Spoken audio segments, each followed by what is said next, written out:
नमस्कार साथियों। जीवी यथार्थ एकेडमी के डिजिटल मंच पर आपका हार्दिक स्वागत और अभिनंदन है।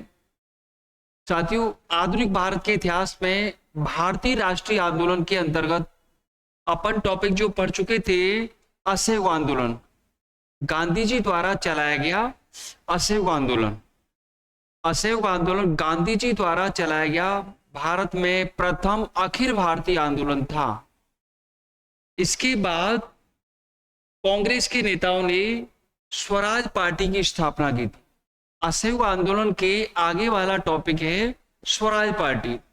स्वराज पार्टी की स्थापना कब हुई थी? 1 जनवरी 1923 को भारत के किस शहर में हुई थी? इलाहाबाद में।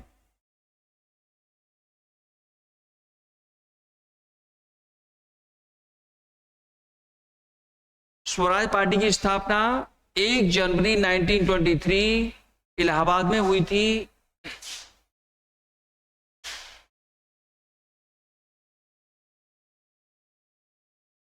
स्वराज पार्टी के संस्थापक, इसमें कौन कौन से नेता थे जिन्होंने स्वराज पार्टी की स्थापना की थी? तो सबसे पहले स्वराज पार्टी के संस्थापक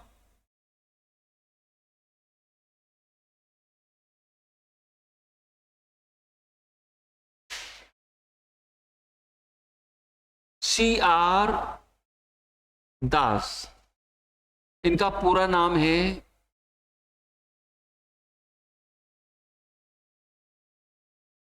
चित्तरंजन दास। स्वराज पार्टी के संस्थापक थे CR दास या चित्तरंजन दास। इस पार्टी के सचिव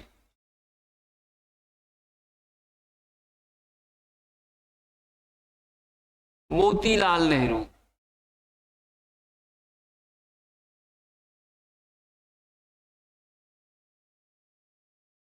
स्वराज पार्टी के सचिव थे मोतीलाल नेहरू। तो इन दोनों नेताओं को, जैसा कि आपको मालूम है, ये कांग्रेस के ही नेता थे, कांग्रेस में ही थे, लेकिन इन नेताओं को अपनी अलग पार्टी बनाने की क्यों आवश्यकता पड़ी? जैसा कि स्वराज पार्टी से पहले गांधी जी द्वारा असहयोग आंदोलन चलाया गया था, संपूर्ण भारत में चलाया गया, गांधी जी का प्रथम अखिल भारतीय आंदोलन था। लेकिन गांधी जी ने जो असहयोग आंदोलन वापस क्यों ले लिया था, समाप्त क्यों कर दिया था? तो स्वराज पार्टी इन नेताओं द्वारा जो बनाई गई, इसके पीछे कारण क्या था? तो स्वराज पार्टी की स्थापना के कारण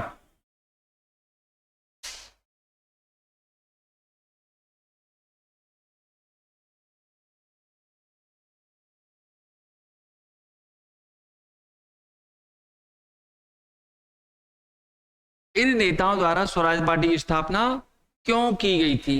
जैसा कि गांधी जी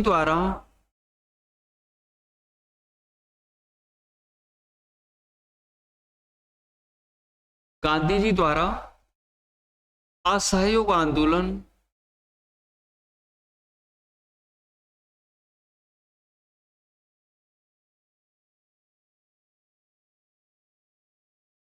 असहयोग आंदोलन वापस लेने पर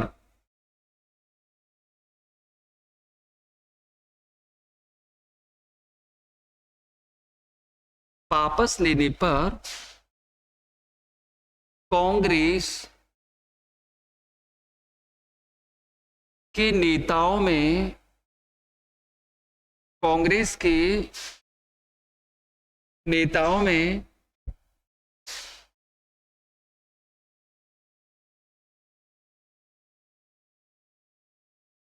उत्पन्न निराशा,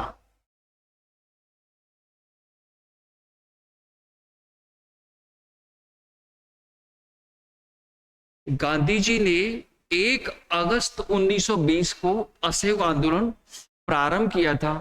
असहयोग आंदोलन के समय गांधी जी ने अपने भाषण में एक घोषणा की थी, भाई संपूर्ण भारत की जनता अगर ब्रिटिश सरकार की नीतियों का इसी प्रकार से विरोध करती रहेगी, अपने स्वदेशी का प्रयोग करेगी, विदेशी वस्तुओं का बहिष्कार करेगी, भारत की संपूर्ण जनता अगर असहयोग आंदोलन में उत्साहपूर्वक दम दिखाएगी तो हम 1 वर्ष में स्वराज प्राप्त कर लेंगे। तो गांधी जी ने असहयोग आंदोलन के समय क्या घोषणा की? 1 वर्ष में स्वराज। तो यहां पर निराशा उत्पन्न हुई, क्योंकि गांधी जी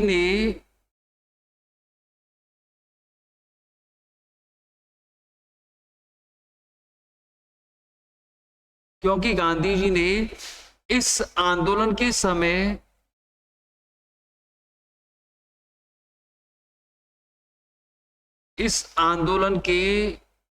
समय घोषणा की थी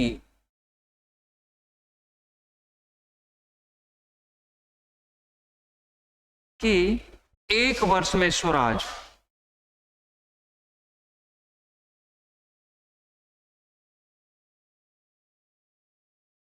एक वर्ष में स्वराज प्राप्त हो जाएगा।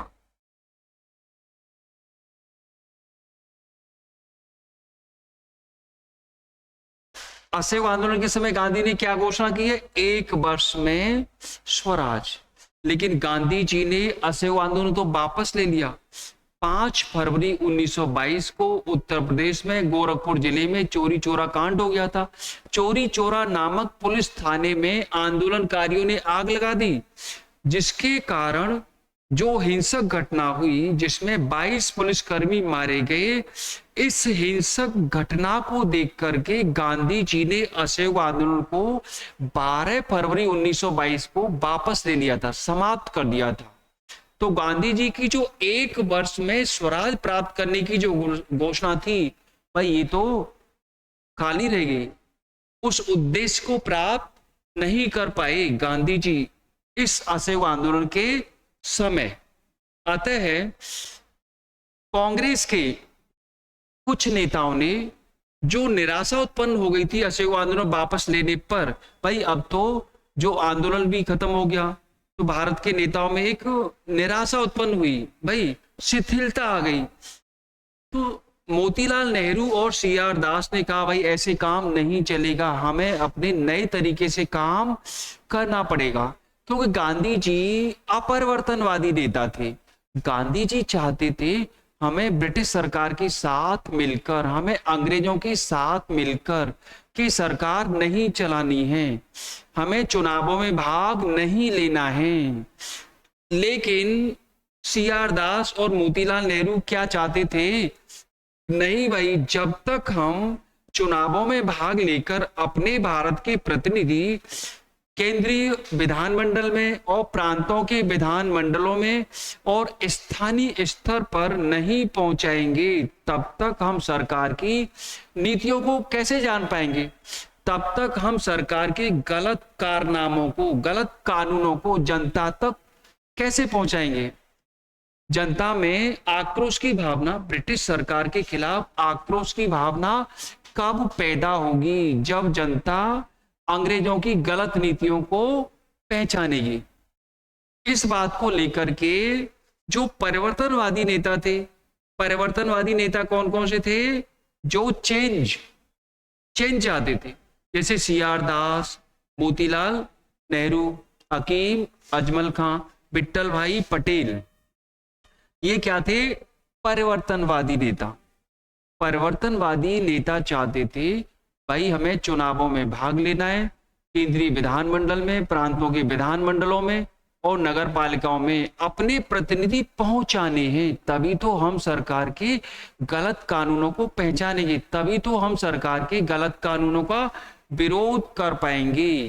लेकिन गांधीवादी जो नेता थे, गांधी जी के जो पक्षधर थे, गांधी जी के जो समर्थक थे, जैसे महात्मा गांधी, जवाहरलाल नेहरू, वल्लभ भाई पटेल और सी राजगोपालाचारी, ये जो नेता थे गांधी जी के समर्थक नेता थे। इन नेताओं ने कहा नहीं, हमें गांधी जी के सिद्धांतों का पालन करना है, स्वदेशी का प्रयोग करना है और गांधी जी के सिद्धांतों को आगे बढ़ाना है। इस बात को लेकर स्वराज पार्टी की स्थापना की गई थी। तो यहां पर सबसे पहले अपन अपरिवर्तनवादी नेताओं के बारे में बात करें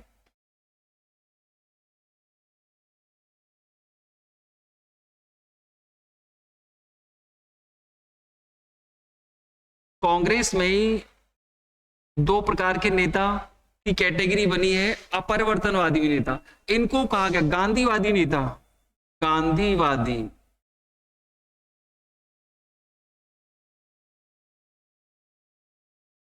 ये गांधीवादी नेता कौन थे?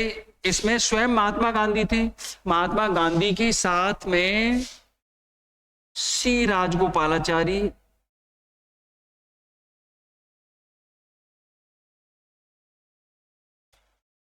चक्रवर्ती राजगोपालाचारी, डॉक्टर राजेंद्र प्रसाद,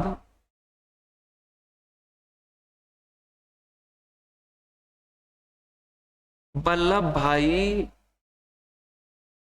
पटेल, वल्लभ भाई पटेल, जवाहरलाल नेहरू, ये सब क्या थे? गांधी समर्थक नेता थे। ये गांधी जी के सिद्धांतों पर चलते थे। इनका उद्देश्य क्या था? भाई हमें चुनावों में भाग नहीं लेना है, हमें सरकार के साथ मिलकर भारत का शासन नहीं चलाना है। लेकिन दूसरी ओर अपरिवर्तनवादी नेता थे। स्वराज पार्टी के संस्थापक कौन है? CR दास, चित्तरंजन दास। सचिव कौन है? मोतीलाल नेहरू। तो आगे अपन परिवर्तनवादी नेता,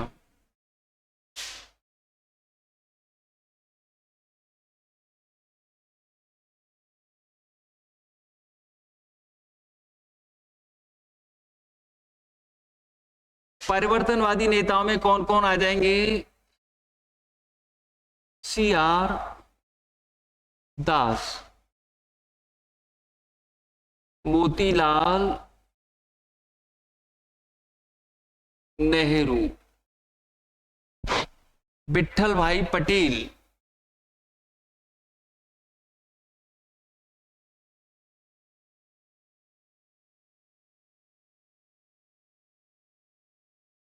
विट्ठल भाई पटेल, हकीम अजमल खां, हकीम अजमल खां। और यहां पर एक और नेता है MA अंसारी।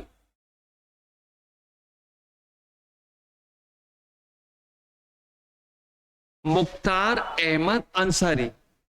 तो ये क्या थे? परिवर्तनवादी नेता,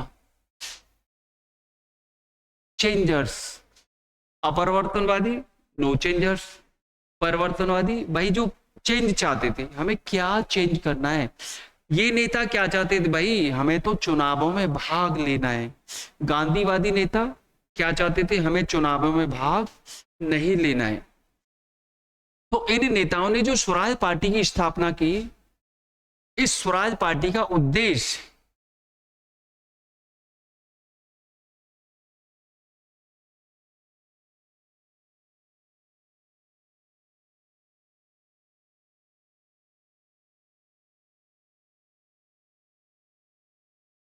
स्वराज पार्टी का उद्देश्य केंद्रीय, प्रांतीय, स्थानीय स्तर पर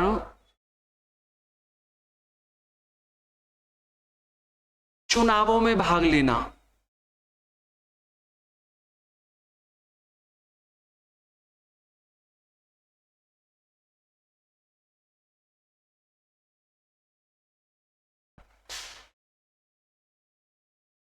केंद्रीय, प्रांतीय और स्थानीय स्तर पर, केंद्रीय विधानमंडल में, प्रांतों के विधानमंडल में और स्थानीय स्तर नगर पालिका में हमें चुनावों में भाग लेना है। यहां पर अपने भारत के प्रतिनिधि पहुंचाने हैं, क्योंकि सरकार कानून कहां पास करेगी?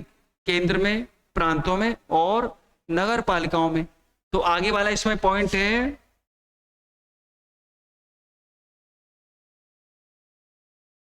चुनावों में भाग लेकर अपने प्रतिनिधि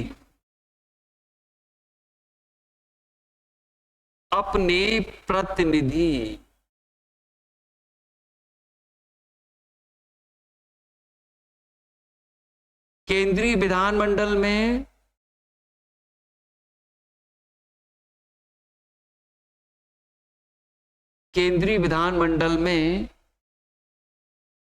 प्रांतीय विधानमंडलों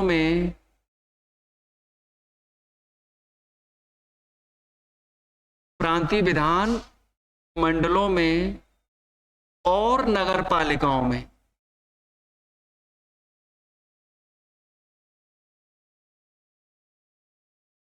नगरपालिकाओं में पहुंचाना।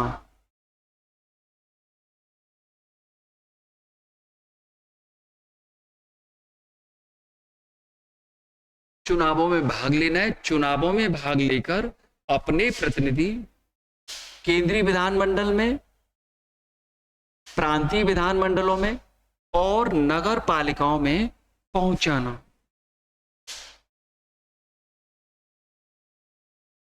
इन मंडलों में सरकार द्वारा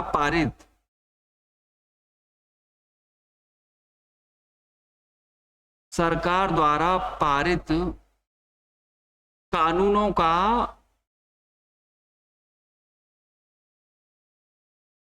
विरोध करना।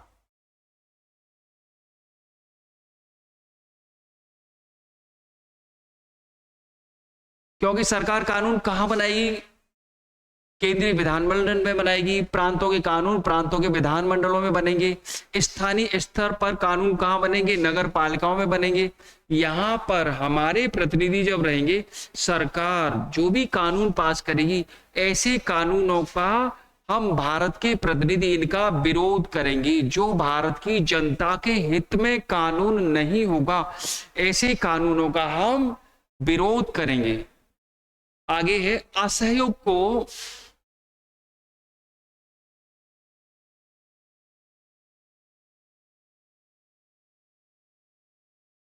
जनता तक पहुंचाना।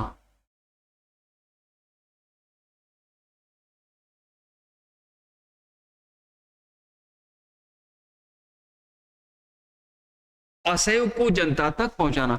जब जनता को मालूम होगा भाई सरकार हमारे खिलाफ, हमारे हित में कौन कौन से कानून पास नहीं कर रही है, ये कानून तो हमारे खिलाफ हैं, जनता जब सरकार के ऐसे कानूनों को जानेगी तो जनता सरकार से क्या करेगी? असहयोग करेगी। जनता सरकार से क्या करेगी? असहयोग करेगी।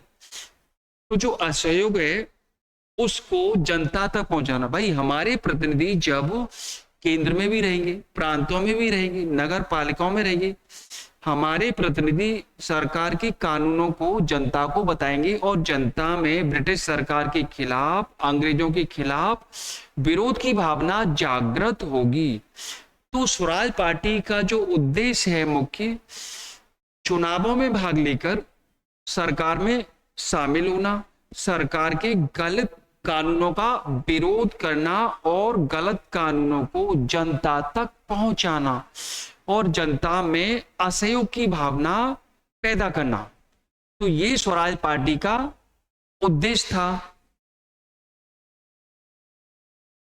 स्वराज पार्टी की जब स्थापना हुई तब नवंबर 1923 में, नवंबर 1923 में चुनाव हुए थे। केंद्रीय स्तर पर भी चुनाव हुए और प्रांतों में भी चुनाव हुए। यहां में केंद्रीय विधानमंडल में स्वराज पार्टी के प्रतिनिधियों को कुल निर्वाचित सीटों में से कितनी सीटें प्राप्त हुई और प्रांतों के विधानमंडलों में स्वराज पार्टी के प्रतिनिधियों को कितनी सफलता मिली थी, अपन इस पर चर्चा करेंगे साथियों। अब तो नवंबर 1923 में क्या है, तीनों स्तर पर चुनाव हुए थे। तो 1923 में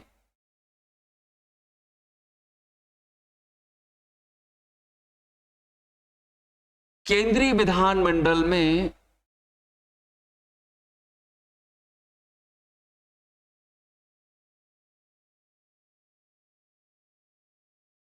एक सौ एक सीटों में से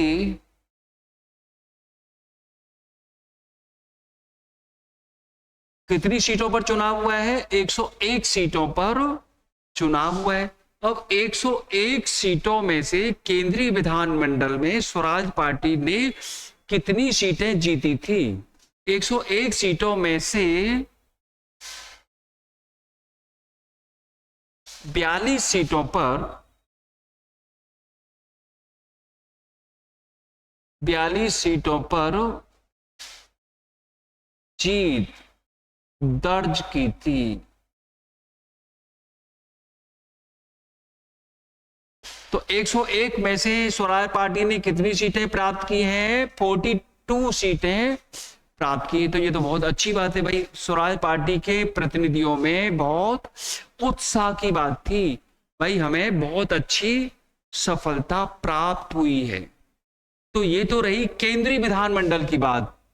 केंद्रीय विधानमंडल में 101 सीटों में से स्वराज पार्टी ने 42 सीटें जीती थी।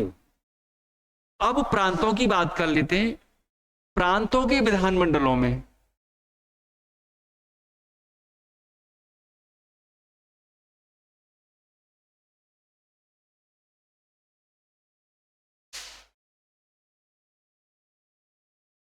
प्रांतों के किस प्रांत में स्वराज पार्टी के प्रतिनिधियों को कितनी सफलता प्राप्त हुई थी? तो सबसे पहले अगर क्वेश्चन आता है वही 1923 के चुनावों में स्वराज पार्टी को किस प्रांत में पूर्ण बहुमत मिला था, किस प्रांत में सबसे बड़ी पार्टी के रूप में उसे सफलता मिली, किस प्रांत में अच्छा प्रदर्शन किया, किस प्रांत में सबसे बहुत बुरी हालत थी। इस पर साथियों अधिकतर क्वेश्चन पूछ लेता है। अगर गहरा क्वेश्चन पूछेगा तो प्रांतों के विधानमंडलों की स्थिति के बारे में वो जान सकता है। तो प्रांतों के विधानमंडलों में इसने मध्य प्रांत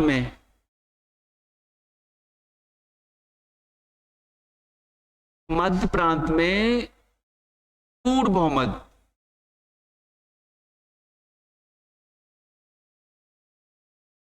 प्राप्त किया।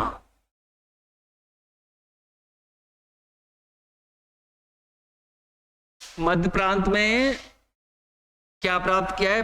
पूर्ण बहुमत, कंप्लीट मेजोरिटी। स्वराज पार्टी के नेताओं ने। इसके बाद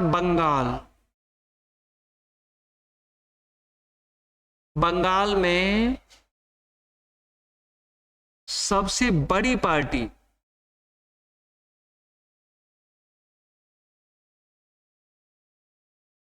के रूप में सफलता प्राप्त की थी।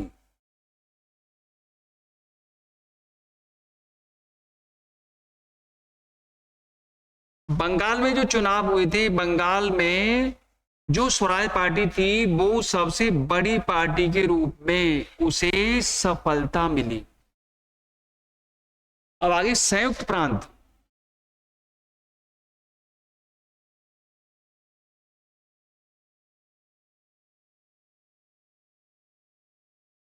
साथियों संयुक्त प्रांत 1947 से पहले उत्तर प्रदेश को संयुक्त प्रांत के नाम से जाना जाता था। यूपी को संयुक्त प्रांत के नाम से जाना जाता था और एमपी को मध्य प्रांत के नाम से जाना जाता था। तो संयुक्त प्रांत और बंबई में इस पार्टी ने अच्छा प्रदर्शन किया था।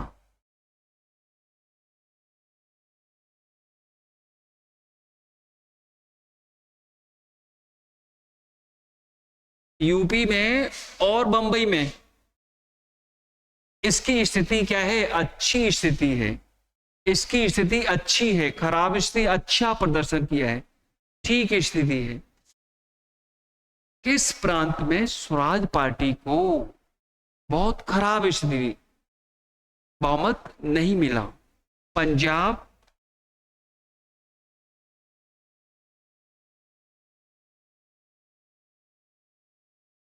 पंजाब और मद्रास में बहुमत से कम सीटें,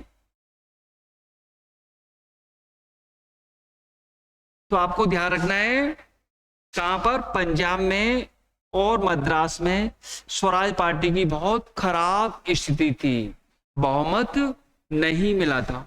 अगर केंद्र में आपसे पूछता है 1923 के चुनावों में केंद्र में 101 सीटों में से कितनी सीटें प्राप्त की हैं? 42 सीटें प्राप्त की हैं। प्रांतों के विधानमंडलों में मध्य प्रांत में पूर्ण बहुमत है। बंगाल में सबसे बड़ी पार्टी के रूप में सफलता प्राप्त की है उसने। संयुक्त प्रांत यूपी और बंबई में भी बहुत अच्छा प्रदर्शन किया है। लेकिन साथियों ध्यान रखना, पंजाब और मद्रास में इसकी स्थिति खराब थी, इसे सफलता प्राप्त नहीं हुई थी। तो ये सब जीत दर्ज करने के बाद हमारी बहुत अच्छा क्वेश्चन है, विट्ठल भाई पटेल को केंद्रीय विधानसभा का क्या बनाया गया था? अध्यक्ष बनाया गया था। साथ ही बहुत अच्छा क्वेश्चन है कि विट्ठल भाई पटेल पहले भारतीय थे, प्रथम भारतीय थे जो केंद्रीय स्तर पर केंद्रीय विधानसभा के अध्यक्ष बनाए गए थे। अगर बाई चांस क्वेश्चन आ जाए भाई स्वतंत्रता के पहले प्रथम भारतीय लोकसभा अध्यक्ष कौन थे? विट्ठल भाई पटेल 1925 में केंद्रीय विधानसभा का अध्यक्ष बनाया गया था। तो ये जीत दर्ज करने के बाद आगे वाली जो स्थिति है 1925 में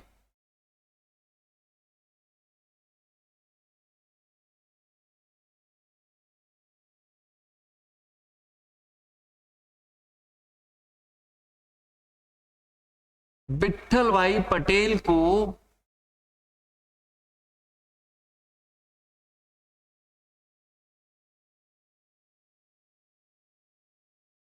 केंद्रीय विधानसभा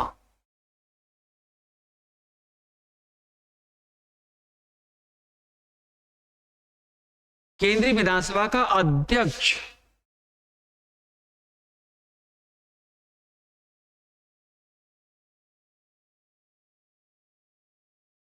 बनाया गया था। बहुत अच्छा क्वेश्चन है। कब? 1925 में विट्ठल भाई पटेल, ये केंद्रीय विधानसभा वर्तमान की लोकसभा के समान है। मैंने 1919 का अधिनियम पढ़ाया था, मॉन्टेग्यू चेम्सफोर्ड सुधार। इसमें 1919 के अधिनियम में केंद्र में जो एक सदन था उसको दो सदनों में विभाजित कर दिया गया था। केंद्रीय विधान परिषद जो थी एक ही सदन था 1919 से पहले, उसको द्विसदनीय बनाया गया था। उसे क्या बनाया गया था? द्विसदनीय। एक का नाम था राज्य परिषद, एक का नाम क्या था? राज्य परिषद। इसे उच्च सदन कहा जाता था, इसे उच्च सदन कहा जाता था। वर्तमान की राज्यसभा के समान, वर्तमान की राज्यसभा के समान था। और इसका दूसरा सदन था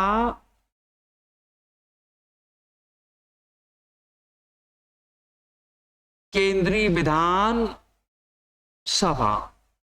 इसे ये कैसा निम्न सदन है, ये कैसा सदन है? निम्न। वर्तमान में इसकी तुलना करें तो ये क्या है? ये क्या है? राज्यसभा है। ये राज्यसभा के समान है। और ये क्या है? लोकसभा के समान है, क्योंकि लोकसभा वर्तमान में निम्न सदन है, राज्यसभा उच्च सदन है। तो पहली बार 1919 के अधिनियम में जो केंद्रीय विधान परिषद थी उसे द्विसदनीय बनाया गया था, राज्य परिषद और केंद्रीय विधानसभा। तो यहां पर विट्ठल भाई पटेल को मतलब केंद्रीय विधानसभा का अध्यक्ष बनाया गया था। तो स्वतंत्रता के पहले विट्ठल भाई पटेल प्रथम भारतीय थे जिन्हें केंद्रीय विधानसभा का अध्यक्ष बनाया गया था।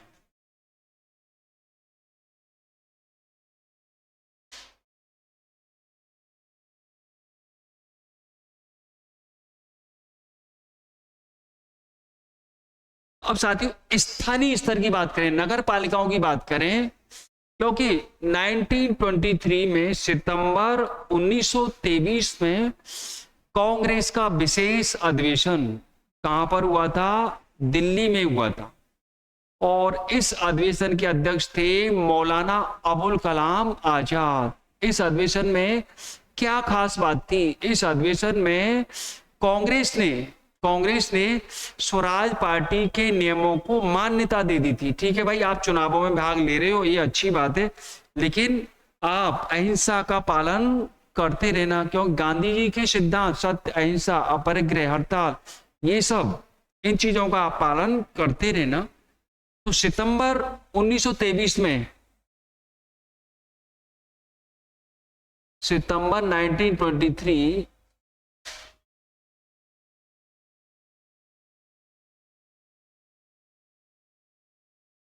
कांग्रेस का विशेष अधिवेशन, कांग्रेस का विशेष अधिवेशन कहां पर हुआ है? दिल्ली में हुआ था। इस अधिवेशन के अध्यक्ष कौन हैं? इस अधिवेशन के अध्यक्ष थे अबुल कलाम आजाद।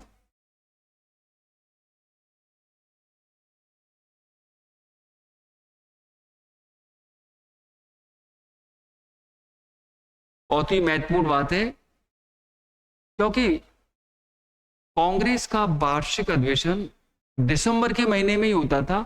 दिसंबर के अतिरिक्त महीने में जब कांग्रेस के नेताओं को आवश्यकता पड़ती थी, भाई हम दिसंबर के अतिरिक्त एक अधिवेशन और बुलाना है, क्या खास बात के लिए बुलाना है, तो सितंबर 1923 में कांग्रेस का विशेष अधिवेशन हुआ है।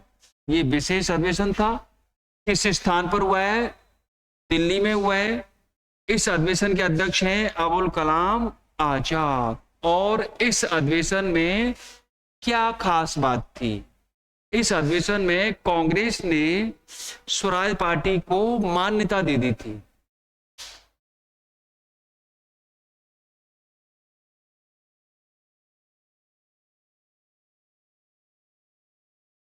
इस अधिवेशन में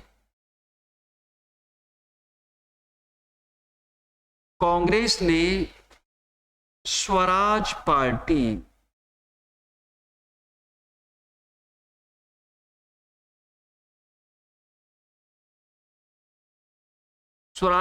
को मान्यता दी थी। भाई ठीक है, आप चुनावों में भाग लो, हम इस बात को मान्यता देते, स्वराज पार्टी को मान्यता देती। तो आगे फिर अपन नगर पालिकाओं के स्तर की बात करें कि नगर पालिकाओं में किस शहर का मेयर किसे बनाया गया?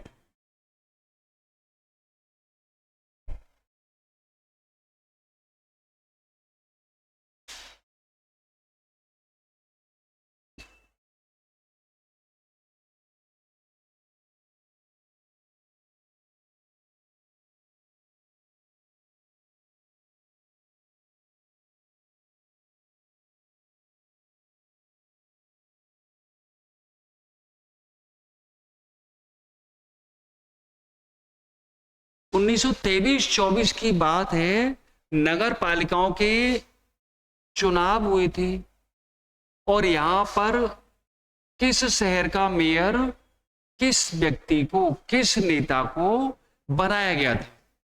तो यहां पे सबसे पहले बात करें कलकत्ता।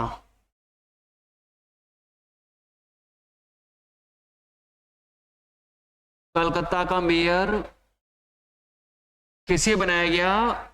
CR दास। कलकत्ता के मेयर कौन थे? चित्तरंजन दास। इसके बाद पटना, पटना का मेयर किसे बनाया गया था?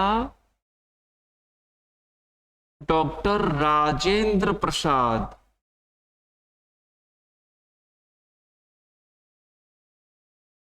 कलकत्ता का मेयर, हाँ, कलकत्ता का मेयर CR दास। पटना का मेयर कौन है? डॉक्टर राजेंद्र प्रसाद।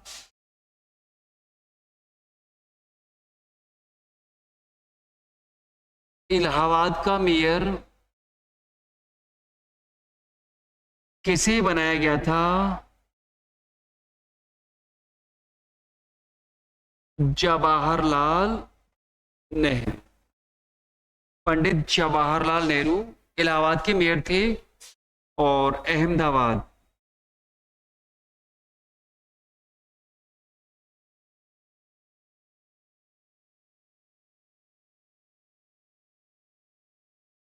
अहमदाबाद के मेयर बनाए गए थे विट्ठल भाई पटेल।